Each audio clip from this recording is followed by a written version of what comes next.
लड़की के मामले पे एयरफोर्स के ग्रुप कैप्टन आसिम तारिक को शहीद करने वाला कातिल दरिंदा गिरफ्तार कर लिया गया है। तफसील क्या है?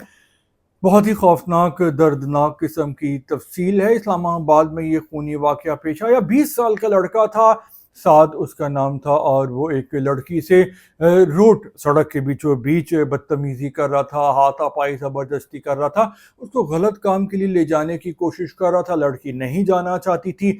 ये साद नाम का एक लड़का मैट्रिक पास था और एक इलेक्ट्रॉनिक्स की दुकान पे काम करता था और लड़की का जानने वाला था, लेकिन ये उस वक्त उससे ज़बरदस्ती कर रहा था। एयरफोर्स के एक बहादुर ग्रुप कैप्टन वहाँ से गुजर रहे थे, उन्होंने देखा कि ज़बरदस्ती हो रही है, उन्होंने गाड़ी ले जाके सामने रोकी और कहा कि ऐसा नहीं करो, मैं एक एयरफोर्स का ग्रुप कैप्टन हूँ, लड़की को छोड़ दो। लड़की तो चली गई, लेकिन वो नौजवान ग्रुप कैप्टन के पास आया, असलहा निकाला और उनको गोली मार दी और आसिम तारिक साहब जाँबर ना हो सके और शहीद हो गए।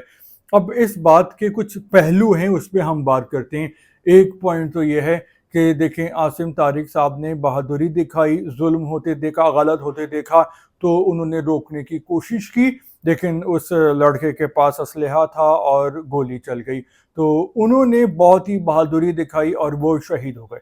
दूसरा पॉइंट ये है कि वो तो ग्रुप कैप्टन थे, लेकिन आम तौर पर इस किस्म के वाक़यात में हाथापाई हो जाती है, गोलियां भी चल सकती हैं, जैसा इस वाक़े में हुआ।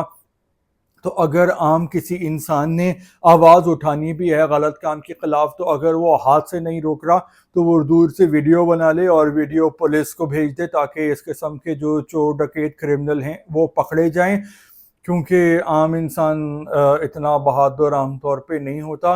और उनकी जो कैप्टन साहब हैं, ग्रुप कैप्टन, उनकी भी बीवी हैं, उनके भी बच्चे हैं जो कि अब अकेले रह गए हैं और वो कितनी तकलीफ़ से गुजर रहे होंगे। तो इस किस्म के मामलात पे बहुत मोहतात रहने की भी ज़रूरत है, मर्दानगी और बहादुरी दिखाते हुए अकल से भी काम लेना है, क्योंकि आम इंसान जो है वो इतना फाइटर नहीं होता कि वो घुस जाए क्रिमिनल में, तो वो फिर उसमें खून खराबा होने का खदशा होता है।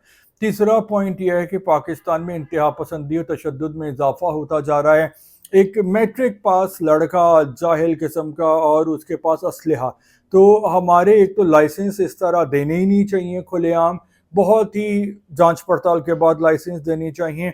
और अगर कोई इस तरह साथ की तरह बगैर लाइसेंस का असलहा लेके घूम रहा है तो उसके ऊपर कानून का डंडा इतने खौफनाक अंदाज से चलना चाहिए कि पूरा पाकिस्तान उससे सबक सीखे। लेकिन यहाँ पे होता यह है कि कानून काम करता है सिर्फ गरीबों पे, कमज़ोरों पे, और जो 2 नंबर क्रिमिनल अमीर या ताकतवर लोग होते हैं वो कानून से बच जाते हैं। यही वजह है कि पाकिस्तान का ये हाल है, उल्टी गंगा बह रही है और आवे का आवा ही बिगड़ा हुआ है। तो जो भी हुआ है बहुत ही तकलीफ दे हुआ है, और आसिम साहब तो शहीद हो गए क्योंकि वो हक के लिए खड़े हुए थे, लेकिन पाकिस्तान में लोगों को तालीम तरबियत देने की ज़रूरत है, कानून को सख्त करने की ज़रूरत है।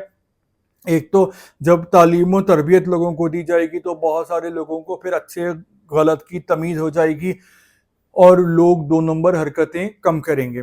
और जब कानून जो है वो उसका एहतराम होगा, डर होगा लोगों में, तो इस तरह भी क्राइम रेशो कम हो जाएगा। पाकिस्तान में बढ़ता जा रहा है। तो इस टॉपिक के हवाले से आप भी कमेंट्स कर सकते हैं। फ़िलहाल इतना ही।